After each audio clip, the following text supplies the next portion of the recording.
നിർധന കുടുംബത്തിന് ജീവിതമാർഗമൊരുക്കി ചക്കുവെള്ളം പഞ്ചായത്തിൽ പ്രവർത്തിക്കുന്ന അമ്മയ്ക്കൊരുമ്മ സ്നേഹക്കൂട്ടായ്മ.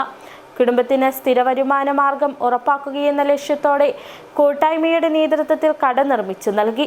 കടയുടെ ഉദ്ഘാടനം വാർഡംഗവും പഞ്ചായത്ത് ആരോഗ്യ വിദ്യാഭ്യാസ സ്റ്റാൻഡിംഗ് കമ്മിറ്റി ചെയർമാനുമായ മാത്യു പട്ടർക്കാല നിർവഹിച്ചു.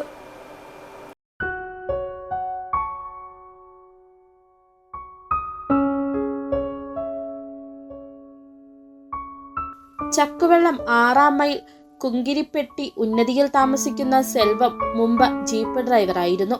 4 വർഷം മുമ്പ് സ്ട്രോക്ക് വന്നതോടെ കുടുംബം ദുരിതത്തിലായി. ഭാര്യയും 2 പെൺകുട്ടികളും അടങ്ങുന്ന കുടുംബത്തിന് താങ്ങാവുന്നതിലും അപ്പുറമായിരുന്നു. ചികിത്സയിലൂടെ ജീവൻ നിലനിർത്താൻ കഴിയുന്നുണ്ടെങ്കിലും ഇപ്പോഴും എഴുന്നേൽക്കാൻ കഴിയാതെ തളർന്നു കിടക്കുകയാണ് സെൽവം. കുടുംബത്തിന്റെ ദുരിത ജീവിതം നേരിട്ട് കണ്ടറിഞ്ഞ അമ്മയ്ക്കൊരുമ്മ സ്നേഹക്കൂട്ടായ്മ ചെയർമാൻ സാബു കുറ്റിപ്പാലയുടെ നേതൃത്വത്തിൽ സഹായഹസ്തവുമായി എത്തുകയായിരുന്നു. തുടർന്ന് ചക്കുവെള്ളം പഞ്ചായത്ത് വാർഡംഗം മാത്യു PT പട്ടർക്കാലയുടെ ഇടപെടലുകൾ കുടുംബത്തെ പഞ്ചായത്തിന്റെ അതിദാരിദ്ര്യ നിർമ്മാർജ്ജന പദ്ധതിയിൽപ്പെടുത്തി വീട് വെക്കാൻ സ്ഥലം വാങ്ങാനും വീട് വെക്കാനും സാധിച്ചു.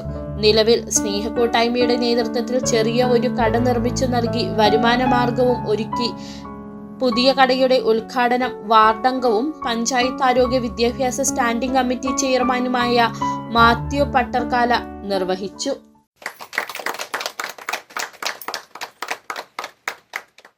ോളം സ്ഥലം വാങ്ങിക്കാനും വീട് വെക്കാനും ഒക്കെ നമുക്ക് ലഭിച്ചു. 4,30,000 രൂപ.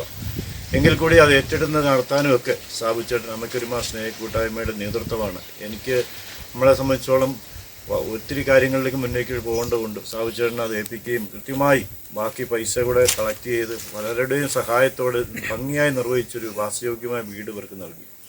അതോടൊപ്പം തന്നെ നമ്മൾ ഇങ്ങനെ ഒരു ചെറിയ ഒരു കടയും ആരംഭിക്കാനായി നമുക്കായി. അത് അമ്മയ്ക്കൊരുമ്മ സ്നേഹക്കൂട്ടായ്മയുടെ ഒരു ഇടപെടൽ കൊണ്ടാണ് അന്ന് സാധ്യമായത്. ചടങ്ങിൽ സ്നേഹക്കൂട്ടായ്മയുടെ ചെയർമാൻ സാബു കുറ്റിപ്പാല, രക്ഷാധികാരി Davis Thomas, Anakkara spices valley rotary club president Reji നരിമറ്റത്തിൽ, ജോസ് കുട്ടി പൈലുമുറിയിൽ, ബാബു സുരഭി തുടങ്ങിയവർ പങ്കെടുത്തു. City vision, Kumily.